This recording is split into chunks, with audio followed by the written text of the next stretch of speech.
네, 여러분 안녕하십니까. 황 작가의 책 읽기. 오늘 제가 고른 책은요, 털없는 원숭이란 책입니다. 옆에 부제가 동물학적 인간론이라고 돼 있고요. 이 책의 저자는 데즈먼드 모리스란 분입니다. 근데 이게 개정판이 나왔나 모르겠는데요, 제가 가지고 있는 게 2006년 판입니다. 아마 제가 그 무렵에 구입한 것 같은데, 제가 여기 데즈먼드 모리스란 분을 조금 소개하도록 하겠습니다. 1928년 영국 월트셔에서 태어나 버밍엄 대학에서 동물학을 전공한 뒤 옥스포드 대학에서 동물학 박사학위를 받았다. 1959년부터 1967년까지 런던 동물원의 포유류 관장을 지냈으며 같은 기간에 BBC 방송의 동물원 시간이라는 프로그램의 진행 및 제작을 맡아 인기 프로그램으로 정착시킨 한편 동물 보호와 동물 행동 연구에도 힘써 수많은 논문과 저서를 발표했다. 특히 1967년에 출간된 털없는 원숭이는 20여 개 언어로 번역되어 1000만 부가 넘게 판매되었고, 명저로서의 평가와 격찬을 받으며 그의 대표작으로 자리매김했다. 그 밖에 지은 책으로는 친밀행동, 인간동물원, 신체관찰, 아기관찰 등의 관찰 시리즈와 자서전인 동물의 나날들 등이 있다. 그는 또한 초현실주의 화가로서 세계 각지에서 여러 차례 전시를 가졌으며 예술의 생물학, 은밀한 초현실주의자 등의 책을 쓰기도 했다. 네, 데즈먼드 모리스란 작가에 관련된 짧은 소개였습니다. 제가 영어 제목이 The Naked Ape가 되어 있네요. 그러니까 우리말로 발가벗은 원숭이로 되어 있는데, 우리말로는 털없는 원숭이로 번역이 되어 있습니다. 네, 1994년 아마 개정판을 이대로 실은 것 같습니다. 그래서 이 책에 있는 내용대로 읽도록 하겠습니다. 혹시 여러분들 중에 개정판을 가지고 계신 분들은 아마 비교해서 좀 읽으셔도 될 것 같습니다. 1994년 판 머리말, 인간의 편견이라는 잠자는 거인을 깨우며. 털없는 원숭이는 1967년에 처음 출간되었다. 내가 이 책에 쓴 모든 것은 나에게는 너무나 명백해 보였지만 많은 사람들에게 충격을 주었다. 그들이 당황한 이유는 여러 가지였다. 그들에게 가장 큰 거부감을 준 것은 내가 인간을 마치 동물학의 연구 대상인 일개 동물 종처럼 다루었다는 점이다. 나는 동물학자로서 20년 동안 어류, 파충류, 조류에서부터 포유류에 이르기까지 온갖 다양한 생물의 행동을 연구해왔다. 물고기의 구애 행동에서부터 새들의 짝짓기, 포유류의 먹이, 저장 같은 주제를 다룬 내 학술 논문들은 소수의 전문가들에게만 읽혔고 거의 또는 전혀 논쟁을 불러일으키지 않았다. 그런 책들은 그 분야에 흥미를 가진 소수의 사람들에게만 읽혔고 거부감 없이 받아들여졌다. 그런데 털없는 별종 영장류에 대해 비슷한 연구서를 출간하자 사정이 완전히 달라졌다. 내가 쓴 모든 글들은 갑자기 열띤 논쟁거리가 되었다. 이를 통해 나는 인간이 아직도 자신의 생물학적 본성을 인정하는데 어려움을 겪고 있다는 사실을 알게 되었다. 솔직히 고백하면 나는 찰스 다윈을 옹호하기 위해 사람들과 싸우고 있었다는 것을 깨닫고 놀라지 않을 수 없었다. 다윈이 진화론을 제창한 이후 1세기 동안 과학이 눈부시게 발전했고 인간 조상의 화석들이 많이 발견되었기 때문에 대다수의 사람들은 우리가 영장류, 진화의 중요한 일부란 사실을 인정할 준비가 되어 있을 거라고 나는 생각했다. 나는 사람들이 자신의 동물적 특성을 자세히 바라보고 거기에서 교훈을 얻을 준비가 되어 있을 줄 알았다. 이 책의 목적은 바로 그것이었지만 내가 더 큰 싸움을 하고 있다는 것이 곧 분명해졌다. 세계 일부 지역에서는 털없는 원숭이가 판매 금지되었고 교회는 이 책을 몰수에 불태웠다. 인간 진화론은 조롱거리가 되었고 이 책은 소름 끼치는 악취미의 농담으로 여겨졌다. 태도를 바꾸라고 요구하는 종교적 선전물이 홍수처럼 나에게 밀려 들어왔다. 시카고 트리뷴은 털없는 원숭이의 서평이 사주들에게 불쾌감을 주었기 때문에 그 서평이 실린 잡지를 모두 폐기 처분했다. 왜 그들은 그렇게 기분이 상했을까? 문제의 서평에 페니스라는 낱말이 들어있었기 때문이다. 성적인 솔직함은 이 책의 또 다른 결점처럼 보였다.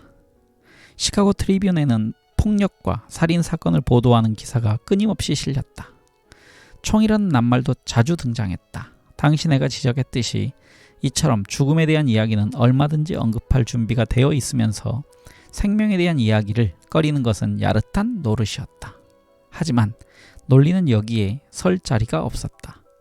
나는 물고기와 새를 남자와 여자로 바꾸어 인간의 편견이라는 잠자는 거인을 만천하에 노출시켰다. 나는 종교적, 성적 금지를 깨뜨렸을 뿐만 아니라 인류가 선천적인 강력한 충동에 지배받는다고 주장함으로써 인간을 짐승처럼 만들었다는 비난까지 받았다. 이것은 우리가 하는 일은 모두 학습이나 후천적인 조건으로 결정된다고 주장하는 수많은 현대의 심리학 이론과 정면으로 충돌했다. 인류가 잔인한 동물적 본능에 사로잡혀 빠져나오지 못한다는 위험한 생각을 내가 제창했다고 사람들은 주장했다. 이것도 역시 내 글을 잘못 해석한 것이었다. 인간이 동물적 충동을 타고났다는 내 주장이 인간을 경멸적인 의미에서 짐승처럼 만들 이유는 전혀 없었다. 게다가 정치적인 오해도 있었다. 이것 역시 잘못된 주장이지만 내가 인류를 원시 상태에 머물도록 운명지어진 존재로 묘사하고 있다는 주장이 제기되었다. 정치적 극단주의자들은 이것을 매우 모욕적이라고 괘씸하게 생각했다. 인간은 자기에게 강요된 어떤 정치 제도에도 순순히 따를 수 있는 완벽한 순응성을 가진 존재여야 한다고 그들은 생각했다. 모든 인간은 본질적으로 부모에게 물려받은 유전자에 지배될 수 있다는 생각은 정치적 폭군들에게 혐오감을 불러일으킨다. 그것은 이들이 주장하는 극단적인 사회 사상이 항상 뿌리 깊은 저항에 부닥친다는 것을 의미하기 때문이다. 그런데 역사가 가르쳐주고 있듯이 그런 일은 실제로 되풀이하여 일어났다. 폭군들은 등장할 수도 있지만 사라지기도 한다. 친절하고 협동하는 인간의 본성이 결국에는 자신의 권리를 다시 주장하게 마련이다. 끝으로 인류를 털없는 원숭이라고 부르는 것을 모욕적이고 염세주의적이라고 생각한 사람들이 있었다. 이런 사고만큼 진실과 동떨어진 것도 없을 것이다. 다른 영장류와 나란히 놓고 보면 털없는 원숭이는 타당한 호칭이다. 그것이 모욕적이라고 주장하는 것은 동물 전체에 대한 모욕이다.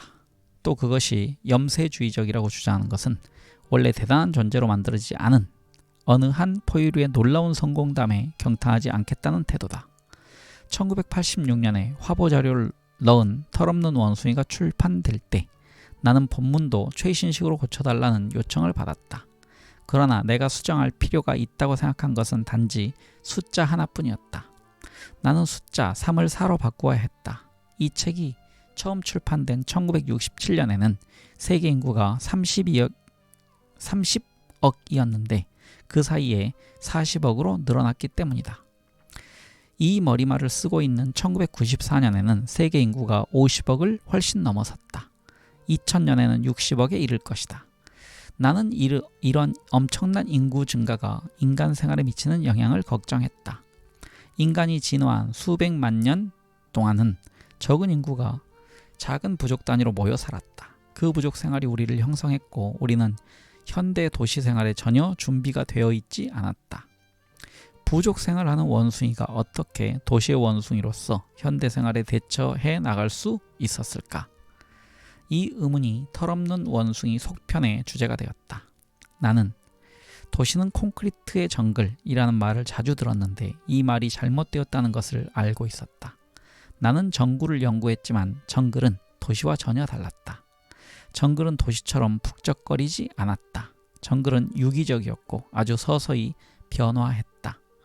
동물학자로서 도시 주민의 행동을 연구하다 보면 연상되는 게 있었다. 비좁은 거처에서 옹색하게 살고 있는 도시 주민들은 정글의 야생 동물이 아니라 동물원 우리에 갇힌 동물을 연상시켰다. 도시는 콘크리트 정글이 아니라 인간 동물원이라고 나는 결론지었다. 이것이 털없는 원숭이 3부작 제2권의 제목이 되었다.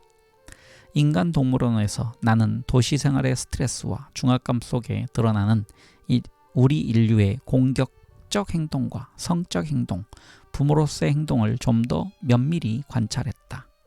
부족이 초부족이 되면 무슨 일이 일어나는가?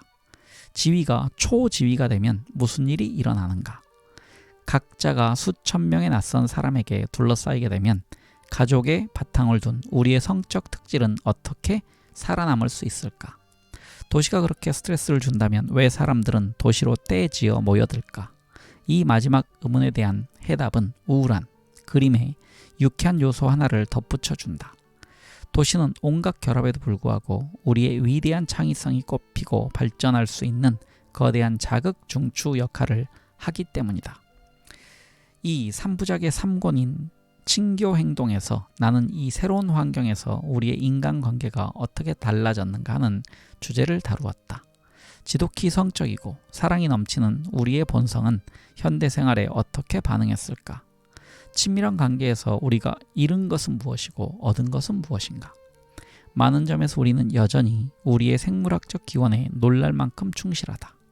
우리의 유전적 프로그램은 유연한 융통성을 갖추고 있지만 그래도 중요한 변화에는 저항한다.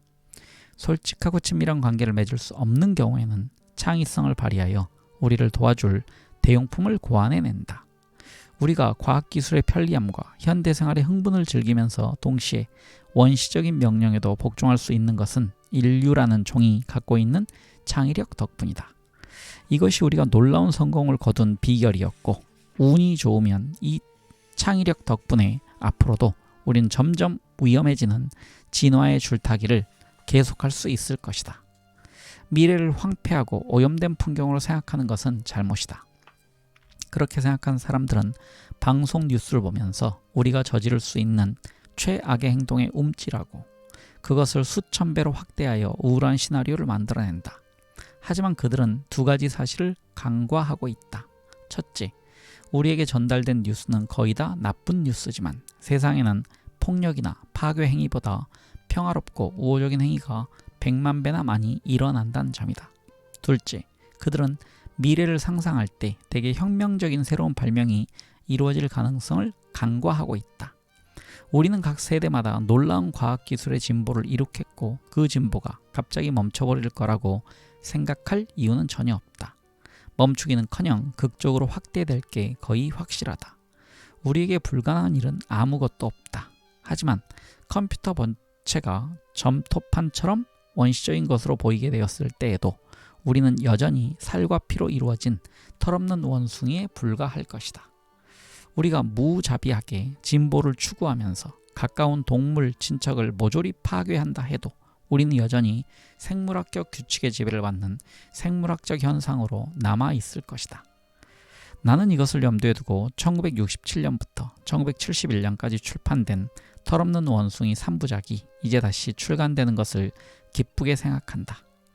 25년이 지난 지금도 내가 보내는 메시지는 마찬가지다. 당신은 지금까지 지구상에 살았던 모든 동물종 가운데 가장 비범하고 놀라운 종의 일원이라는 것이다. 당신의 동물적 본성을 이해하고 받아들이길 바란다. 1994년 10월 에즈먼드 모리스. 네, 총 1장부터 8장까지 돼 있고요. 그리고 뒤에 옴기니의 덧붙임이 있습니다. 네, 여는 글을 읽도록 하겠습니다. 페이지는 안 나왔네요. 페이지가 안 나올 줄이야. 여는 글을 일단 읽겠습니다. 인간 본성에 대한 새로운 고찰. 오늘날 지구상에는 193종의 원숭이와 유인원이 살고 있다. 그 가운데 192종은 온몸이 털로 덮여 있고 단 한 가지 별종이 있으니 이른바 호모 사피엔스라고 자처하는 털 없는 원숭이가 그것이다. 지구상에서 가장 유례가 없을 만큼 대성공을 거둔 이 별종은 보다 고상한 욕구를 충족시키느라 많은 시간을 보내고 있으며 기본적인 욕구를 무시하는 데에도 똑같은 양의 시간을 소비한다. 그는 모든 영장류 중에서 가장 큰 두뇌를 가졌다고 자랑하지만 두뇌만이 아니라 성기도 가장 크다는 사실은 애써 감추면서 이 영광을 힘센 고릴라에게 떠넘기려고 한다. 그는 무척 말이 많고 탐구적이며 번식력이 왕성한 원숭이다. 지금이야말로 이 원숭이의 기본 행동을 검토해야 할 적기이다. 나는 동물학자이고 털없는 원숭이는 동물이다. 따라서 털없는 원숭이는 내 글감으로 나무랄 데가 없다. 그의 행동 양식이 약간 복잡하고 인상적이라고 해서 그를 연구 대상으로 다루는 것을 더 이상 회피하지는 않겠다. 호모 사피엔스는 아주 박식해졌지만 그래도 여전히 털 없는 원숭이고 숭고한 본능을 새로 얻었지만 옛날부터 갖고 있던 세속적인 본능도 여전히 간직하고 있기 때문이다. 이것은 호모 사피엔스를 당황하게 할 때가 많지만 오래된 충동은 수백만 년 동안 그와 함께 존재해왔고 새로운 충동은 기껏해야 수천 년 전에 획득했을 뿐이다.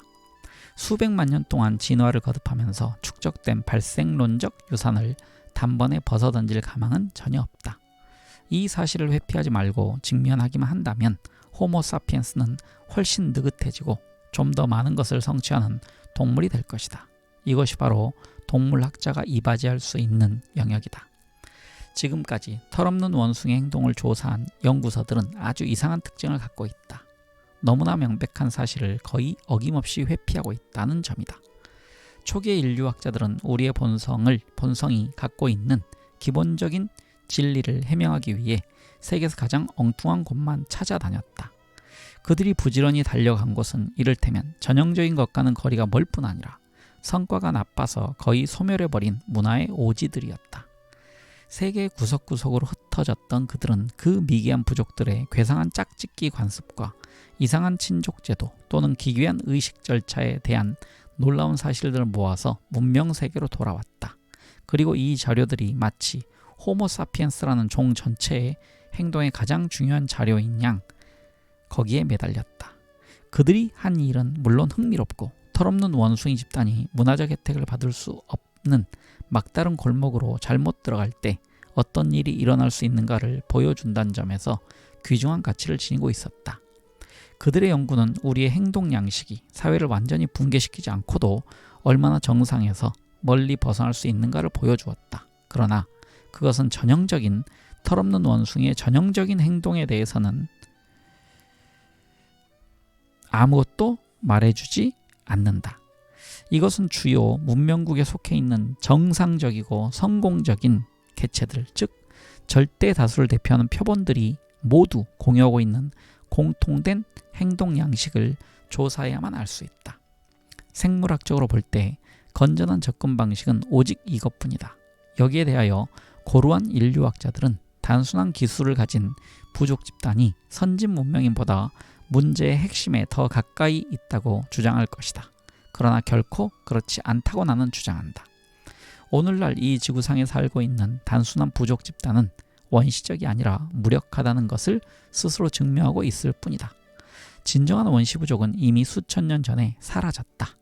털없는 원숭이는 본래 탐구적인 종이고 진보하지 못한 사회는 어떤 의미에서는 쇠퇴하여 더 나빠졌다.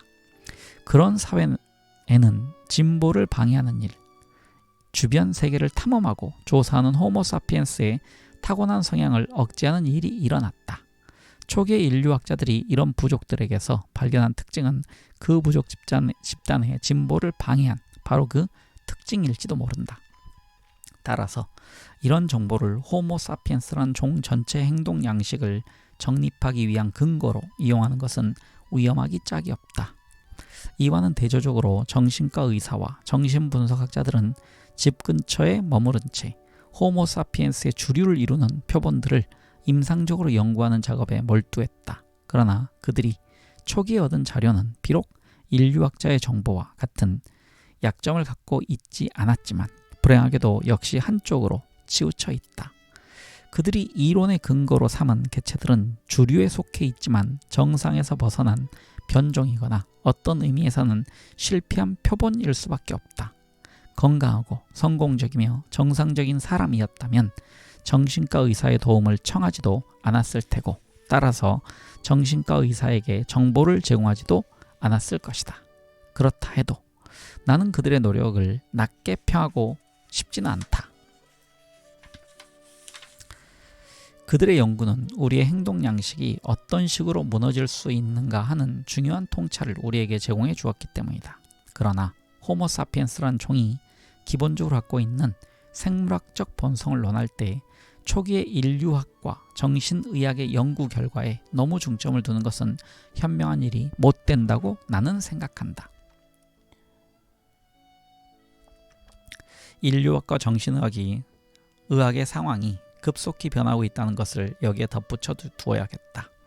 이 분야에 종사하는 오늘날의 많은 연구자들은 초기의 조사가 갖고 있는 한계를 인식하고 전형적이고 건강한 개체에 점점 더 많이 의존하고 있다. 한 연구자는 최근에 이렇게 설명했다.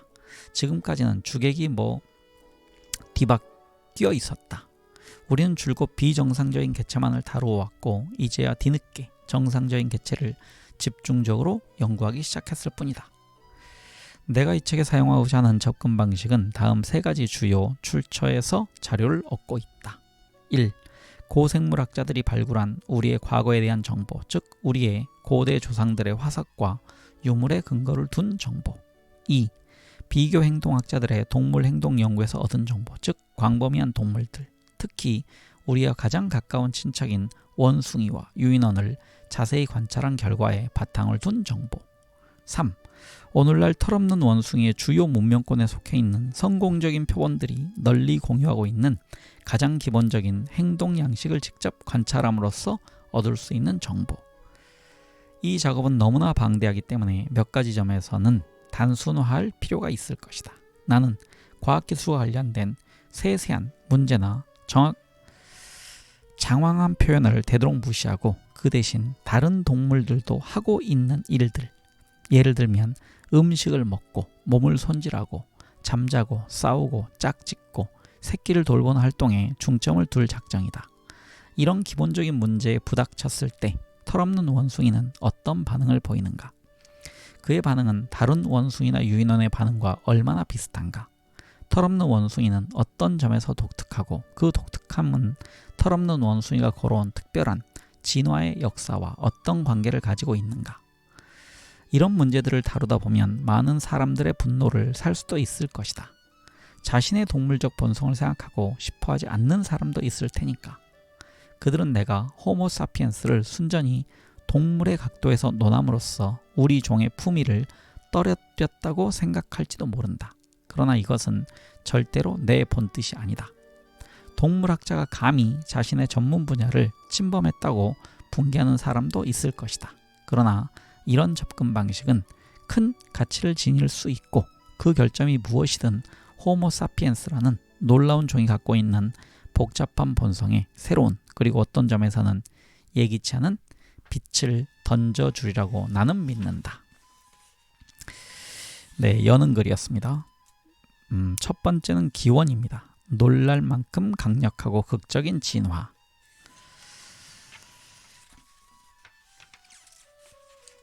페이지 넘버가 나오네요. 이제 21페이지를 읽겠습니다. 이제 1장에 들어왔습니다. 1장이 기원입니다. 기원. 어떤 동물원의 어느 우리에는 그저 이 동물은 과학계에 아직 알려지지 않은 새로운 종이라고만 적힌 팻말이 붙어 있다. 우리 안에는 작은 다람쥐가 앉아 있다. 발은 까맣고 아프리카 원산이다. 검은 발을 가진 다람쥐는 아프리카 대륙에서는 이제까지 한 번도 발견된 적이 없었다. 이 다람쥐에 대해서는 아무것도 알려져 있지 않다. 심지어는 이름조차 없다. 이 다람쥐는 동물학자에게 당장 어려운 문제를 제기한다. 검은 발을 가진 다람쥐는 이미 알려지고 설명된 366종의 다람쥐와 어떻게 다른가? 다람쥐가 동물이 진화하는 과정에서 다시 하겠습니다. 다람쥐과 동물이 진화하는 과정에서 이 동물의 조상들은 나머지 다람쥐에서 갈라져 나와 독자적인 번식 집단을 형성했을 게 분명하다. 이 동물이 다른 다람쥐과 동물과 따로 떨어져 새로운 생명체로 발전할 수 있었던 것은 어떤 환경 덕분이었을까? 새로 나타난 성향은 처음에는 소규모로 시작했을 것이다. 다시 말하면 어떤 지역에 사는 다람쥐 집단이 약간 변화하여 그 지역의 독특한 환경 조건에 보다 잘 적응하게 된 것이 이런 진화의 첫걸음이었던 게 분명하다. 그러나 이 단계에서는 아직도 이웃에 사는 친척들과 교미하여 새끼를 낳을 수 있을 것이다. 이 새로운 생명체는 특정한 지역에서는 약간의 이점을 갖고 있지만 기본 종의 변종에 불과하기 때문에 언제라도 주류에 다시 흡수되어 소멸해버릴 수 있을 것이다. 세월의 흐름에 따라 새로운 다람쥐가 특정한 환경에 점점 더 완벽하게 적응하면 결국 이웃 다람쥐들과 왕래를 끊고 그들에게서 오염될 가능성을 완전히 차단하는 것이 더 유리해질 때가 온다. 이 단계에 이르면 새로운 다람쥐의 사회적 행동과 성적 행동은 특수한 변화를 겪기 때문에 다른 종류의 다람쥐들과 교미하는 일이 드물어지고 마침내는 아예 불가능해진다. 처음에는 이 지역의 특수한 먹이를 보다 잘 소화할 수 있도록 신체 구조가 변화했을지 모르지만 나중에는 새로운 유형의 배우자만 매혹시킬 수 있도록 짝을 부르는 소리와 몸짓도 변화할 것이다. 그리하여 마침내 이 다람쥐 집단은 다른 다람쥐들과는 구별되는 독특한 새로운 종으로 진화하고 367번째의 다람쥐 종류가 생겨났을 것이다. 동물원 우리 속에 앉아있는 정체불명의 다람쥐를 관찰해봐도 우리가 짐작할 수 있는 것은 이런 것들 뿐이다. 털의 독특한 무늬, 검은 발, 검은 발은 중간에 하이픈 처리되어 있습니다. 다시 읽겠습니다. 털의 독특한 무늬, 즉 검은 발은 그것이 새로운 형태에 속한다는 것을 나타내고 있다. 우리가 확신할 수 있는 것은 그것뿐이다. 그러나 이것은 하나의 증상에 불과하다. 환자의 얼굴이나 몸에 발진이 나타나면 의사가 그것을 보고 환자의 질병에 대한 한 가지 실마리를 얻는 것과 마찬가지다. 우리가 이 새로운 종을 정말로 이해하려면 이 실마리들을 출발점으로만 이용해야 한다. 겉으로 나타난 증상은 그 속에 추적할 만한 무언가가 있다는 것을 우리에게 알려주는 출발점일 뿐이다. 그 동물의 내력을 추측해 보려고 애쓸 수는 있지만 그것은 주제넘고 위험한 짓이다. 여기서는 우선 그 다람쥐에게 단순하고 명백한 꼬리표를 붙여주는데 만족하면서 겸손하게 출발하자. 그 다람쥐를 아프리카 검은발 다람쥐라고 부르는 게 가장 온당할 것이다. 이제는 그 다람쥐와 행동 양식과 신체 구조의 모든 측면을 관찰하고 기록하여 그것이 다른 다람쥐들과 어떤 점이 다르고 어떤 점이 비슷한가를 알아야 한다. 그렇게 하면 그 다람쥐의 내력을 조금이나마 재구성할 수 있다. 이런 동물을 연구할 때 우리가 갖고 있는 커다란 이점은 우리가 검은발 다람쥐가 아니라는 점이다. 따라서 우리는 겸한 태도를 취할 수밖에 없고 이러한 태도야말로 진정한 과학적 조사에 어울리는 태도이다. 그러나 인간이란 동물을 연구하고자 할 때 불행히도 사정이 전혀 달라진다. 동물을 동물이라고 부르는데 익숙해져 있는 동물학자들조차 인간을 연구할 때는 주관을 개입시키는 오만함을 피하기 어렵다. 인간이 마치 우리와 다른 종인 것처럼, 즉 메스가 닿기를 기다리며 해부대 위에 누워있는 낯선 생명체인 것처럼 신중하고 조심스럽게 접근하면 어떤 어려움을 어느 정도는 극복할 수 있다. 그러면 우리는 우선 무엇을 할 수 있을까?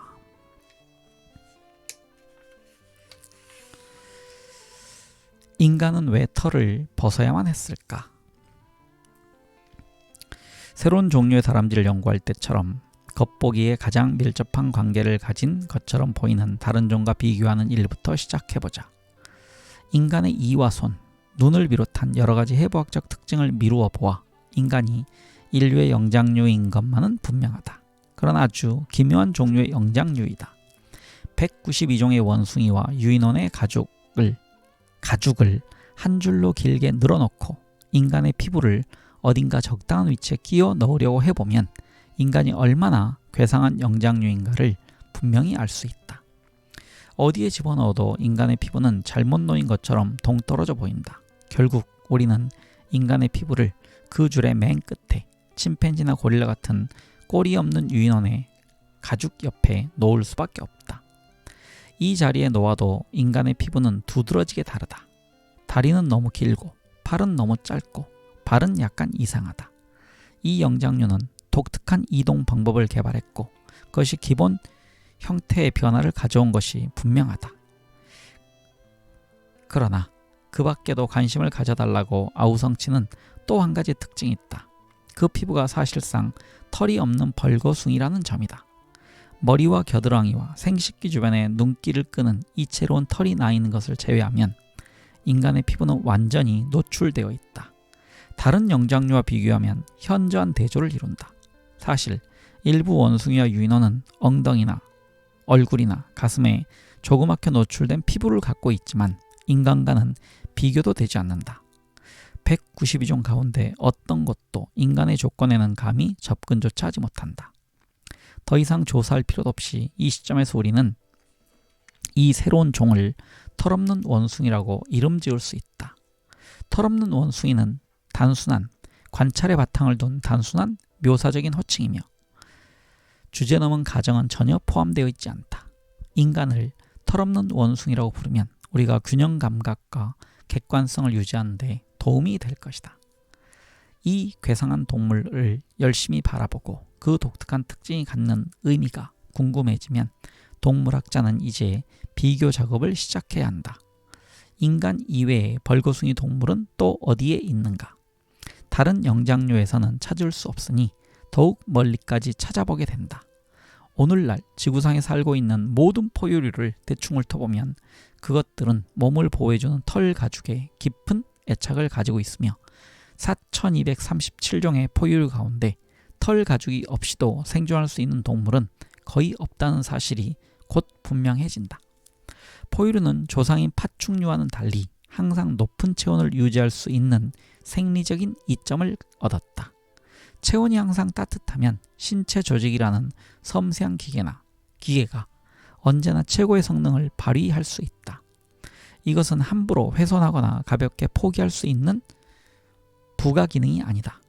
이 체온 조절 장치는 그만큼 중요하고 털로 덮인 두꺼운 단열 피부를 갖고 있다는 것은 분명 열 손실을 막는 데 중요한 역할을 한다.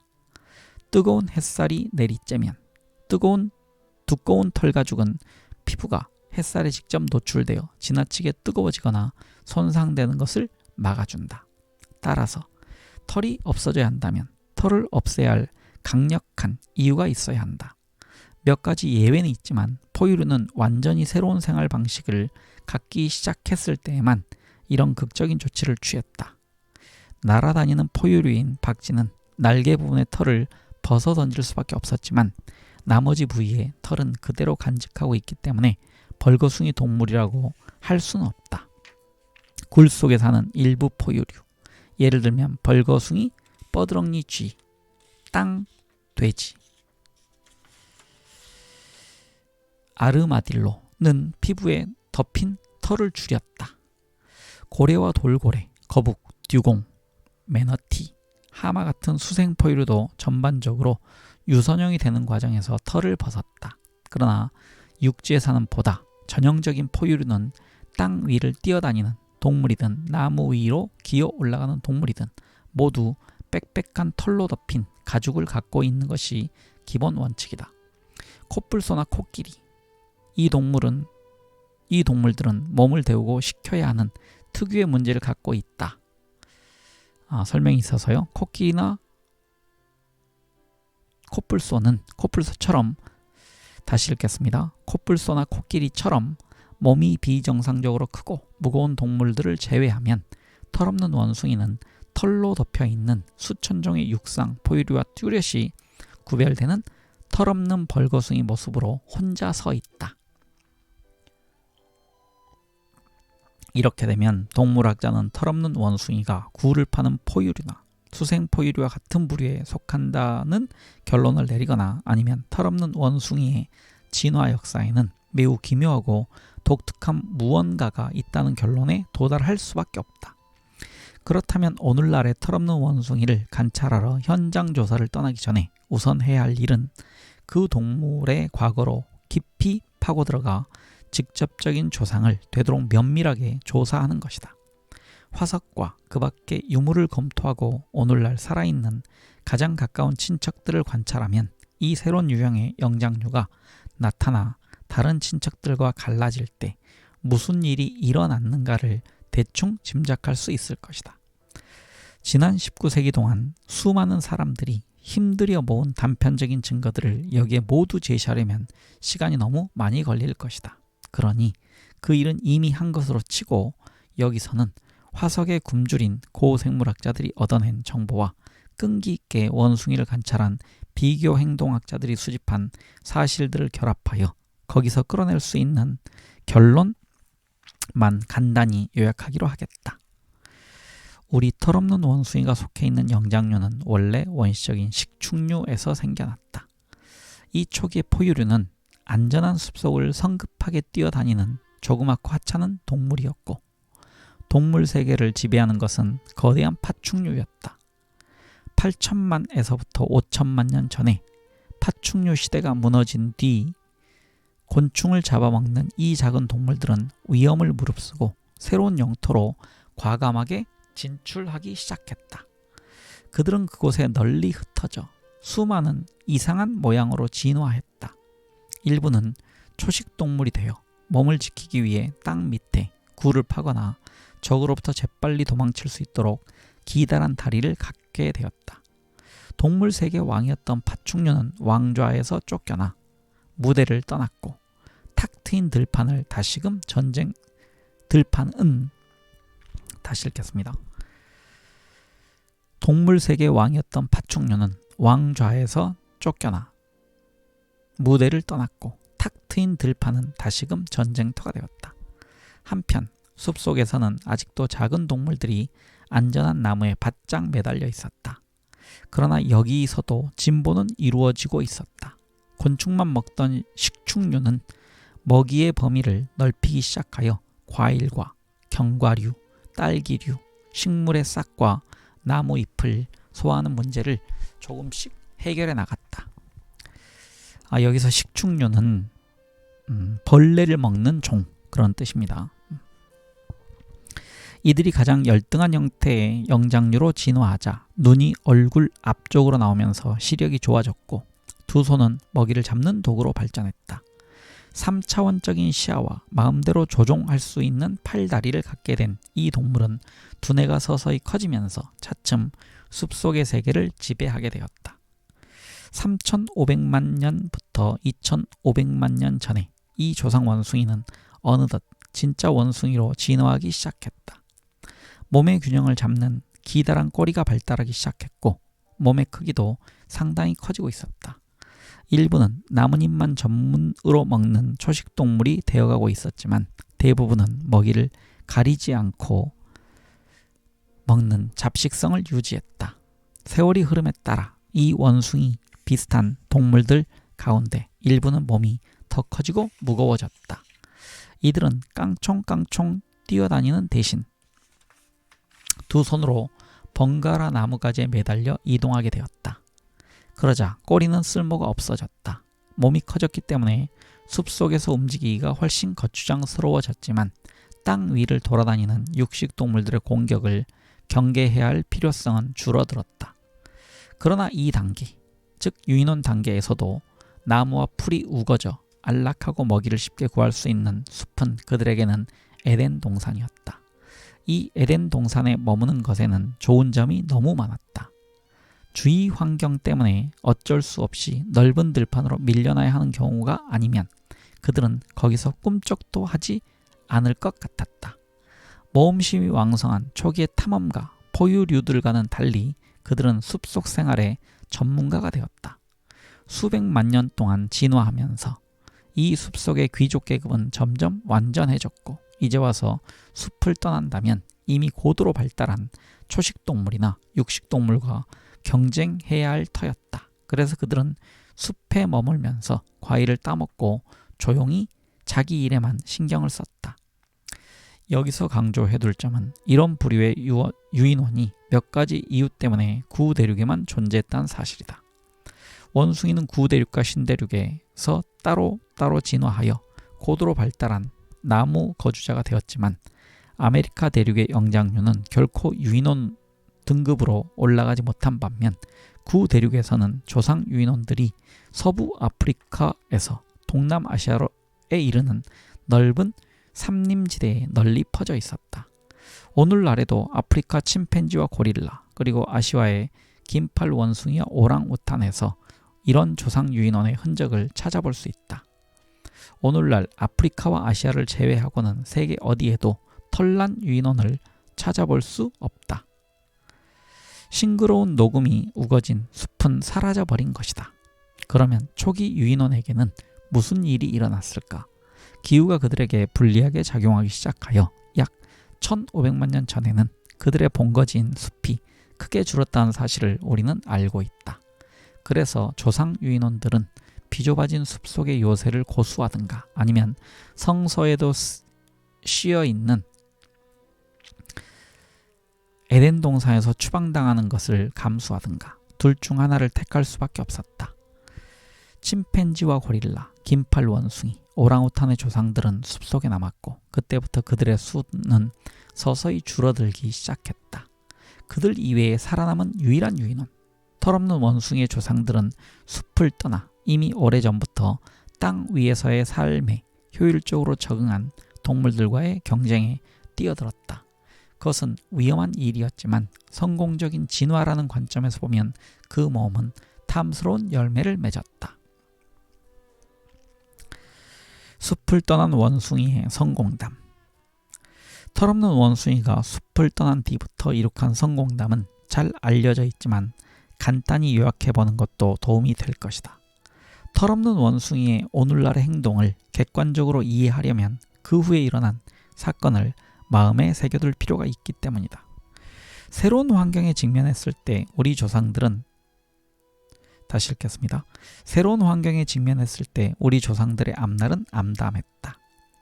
그들은 오래전부터 생존해온 육식동물들보다 더 뛰어난 육식동물이 되거나 아니면 오래전부터 생존해온 초식동물들보다 더 뛰어난 초식동물이 되어야 했다.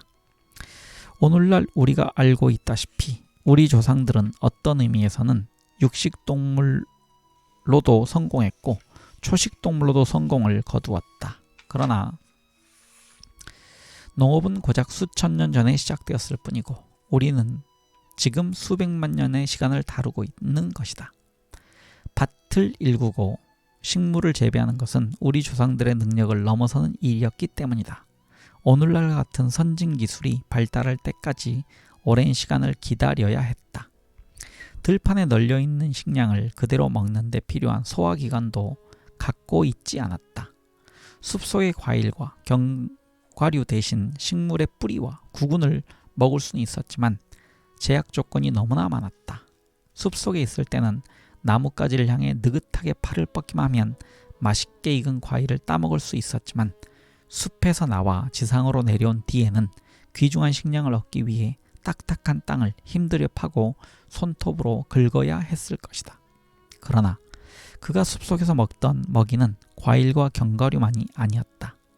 동물성 단백질도 그에게는 아주 중요한 게 틀림없다. 다시 읽겠습니다. 동물성 단백질도 그에게는 아주 중요했을 게 틀림없다. 그는 원래 식충류 출신이었고 조상들의 고향인 숲속에는 곤충이 풍부했다. 즙이 많은 벌레, 새알, 자신을 방어할 힘이 없는 새 새끼, 산청개구리와 작은 파충류도 모두 그의 식량이었다. 게다가 이런 먹이들은 거의 무엇이든 다 소화시키는 그의 소화기관에 별다른 문제를 일으키지도 않았다. 땅 위에도 이런 종류의 식량은 결코 부족하지 않았고 그가 동물성 먹이의 양을 늘리지 못하게 방해하는 것은 아무것도 없었다. 처음에는 물론 육식동물 세계의 살상 전문가들과는 상대가 되지 못했다. 사자나 호랑이처럼 몸집이 큰 고양이과 동물들은 물론이고 몸집이 작은 몽구스조차도 그를 죽일 수 있었다. 그러나 새끼들과 무력하고 병든 짐승은 얼마든지 있었기 때문에 중요한 육식동물로 가는 첫걸음은 아주 순조로웠다. 그러나 정말로 큰 사냥감들은 긴 다리를 갖고 언제라도 믿을 수 없을 만큼 빠른 속도로 달아날 태세를 갖추고 있었다. 동물성 단백질이 풍부한 유제류는 너무 재빠르고 그로서도 도저히 잡을 수가 없었다.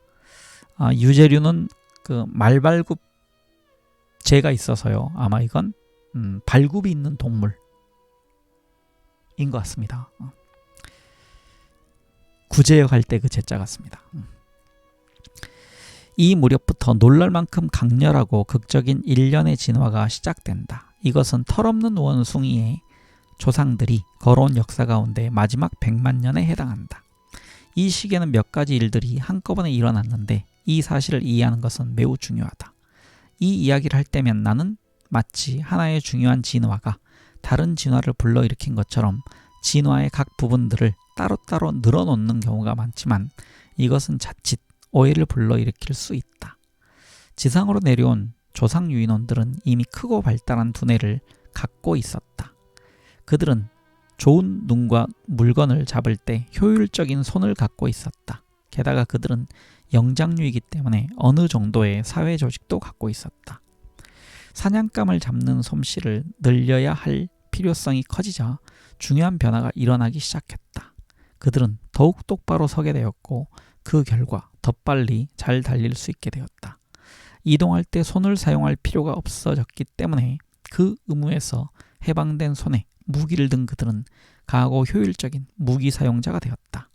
그들의 두뇌는 한층 더 복잡해졌고 그 결과 그들은 보다 영리한 결정을 보다 신속하게 내릴 수 있게 되었다. 이런 일들은 차례로 일어난 것이 아니라 한꺼번에 이루어졌다. 우선 한 가지 자질의 사소한 변화가 일어나고 이어서 다른 자질의 사소한 변화가 일어나 그것들이 서로 상승작용을 일으켰다. 사냥하는 유인원, 동물을 죽이는 유인원이 형성되고 있었다.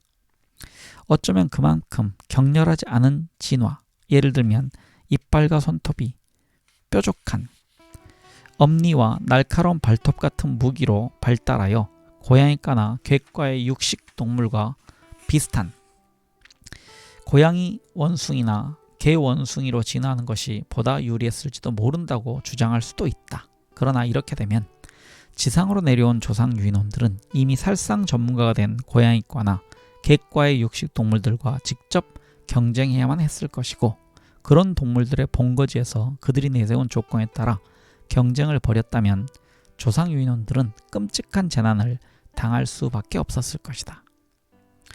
괄호 열고 어쩌면 실제로 그런 시도가 이루어졌을지도 모른다. 그러나 그 증거가 남아있지 않은 것을 보면 고양이 원숭이나 개 원숭이로 진화한 조상 유인원들은 뼈도 추리지 못할 만큼 참담한 실패를 맛보았을지도 모른다. 괄호 닫고 우리의 먼 조상들은 타고난 무기 대신 인공 무기를 사용하는 새로운 접근 방식을 채택했고 그것은 멋진 성공을 거두었다. 다음 단계는 연장을 사용하는 동물에서 연장을 만든 동물로 진화한 것이다. 그리고 이 발전과 더불어 무기만이 아니라 사회적 협동이라는 측면에서도 사냥 기술이 향상되었다. 사냥하는 원숭이는 떼를 지어 사냥하는 집단 사냥꾼이었고 살상 기술이 발달함에 따라 사회를 조직하는 방법도 발달했다. 늑대들은 떼를 지어 살지만 다른 무리와는 교류가 없다. 그러나 사냥하는 원숭이는 이미 늑대보다 훨씬 우수한 두뇌를 갖고 있었기 때문에 집단끼리 의사를 소통하고 협동하는 문제에도 머리를 쓸 수 있었다. 날이 갈수록 복잡한 작전이 개발되었고 그에 따라 두뇌도 계속 발달했다. 이것은 본질적으로 수컷의 사냥 집단이었다. 암컷은 새끼를 키우느라 바쁜 나머지 사냥감을 추적하여 잡는 일에는 중요한 역할을 맡을 수가 없었다. 사냥이 점점 더 복잡해지고 사냥 기간도 길어지자 사냥하는 원숭이는 정처 없이 돌아다니는 조상들의 생활 방식을 포기할 수밖에 없었다. 그리고 수컷이 전리품을 갖고 돌아올 수 있는 곳, 암컷과 새끼들이 수컷을 기다리고 먹이를 분배할 수 있는 곳, 말하자면 일종의 기지가 필요했다. 뒤에서도 살펴보겠지만 이 단계는 가장 세련된 오늘날의 털없는 원숭이의 행동 양식에도 깊은 영향을 주었다. 이리하여 사냥하는 원숭이는 텃세권을 가진 원숭이가 되었다. 이것은 짝을 짓고 새끼를 키우는 방식과 사회 유형에도 영향을 미치기 시작했다. 정처 없이 돌아다니며 과일을 따먹던 옛날의 생활 방식은 순식간에 사라져 가고 있었다. 그는 이제 정말로 에덴 동산을 떠난 것이다. 그는 책임을 가진 원숭이였다. 그는 선사시대의 세탁기와 냉장고에 관심을 갖기 시작했다. 그는 가정생활을 편하게 해주는 것들, 불, 식량창고, 인공적인 피난처를 개발하기 시작했다. 그러나 우리는 지금 생물학의 영역을 넘어서서 문화의 영역으로 들어가고 있기 때문에 지금 당장 여기서 멈추어야 한다. 사냥하는 원숭이가 이 단계로 넘어올 수 있었던 생물학적 근거는 두뇌가 커지고 복잡해졌기 때문이지만 이 단계는 더 이상 유전학이 다룰 문제가 아니다. 숲속의 원숭이는 땅 위로 내려와 지상 원숭이가 되었고 지상 원숭이는 사냥하는 원숭이가 되었으며 사냥꾼 원숭이는 영역을 가진 원숭이가 되었고 이 원숭이는 다시 문화적 원숭이가 되었다. 그리고 우리는 여기서 잠시 행진을 멈추어야 한다. 여기서 다시 한번 강조해 두지만 이 책은 오늘날의 털없는 원숭이가 그토록 자랑스럽게 여기는 거대한 문화적 폭발, 즉 털없는 원숭이를 불과 50만 년 사이에 불을 피울 줄 아는 동물에서 우주를 만들 줄 아는 동물로 만들어준 극적인 진보, 이 거대한 문화적 폭발에는 관심이 없다. 그것은 물론 흥미진진한 이야기이지만 털없는 원숭이는 거기에 현혹되어 그 번지르르한 껍데기 밑에는 아직도 영장류의 본성이 많이 남아있다는 사실을 잊어버릴 우려가 있다. 아무리 진홍빛 비단옷을 걸쳐도 원숭이는 원숭이고 망나니는 망나니이다. 제 아무리 우주 원숭이라도 똥은 싸야 한다. 우리가 생겨난 과정을 날카롭게 관찰한 다음에 오늘날 우리의 행동 양식이 갖고 있는 생물학적 측면을 연구해야만 우리는 유별난 우리 존재에 대하여 진실로 객관적이고 균형 잡힌 인식을 얻을 수 있다. 제가 분류를 좀 했었는데요. 목표한 게 너무 많았던 것 같습니다. 그래서 오늘은 여기까지 읽고요. 다음 시간에 이 1장을 마무리하도록 하겠습니다. 36쪽을 다음 시간에 다시 이어서 읽어 나가겠습니다. 네, 이 책 털없는 원숭이를 드디어 읽기 시작했습니다. 네, 즐겁게 함께 읽도록 하겠습니다. 지금까지 함께 해주신 분들 대단히 감사합니다. 편안한 하루 보내시기 바랍니다.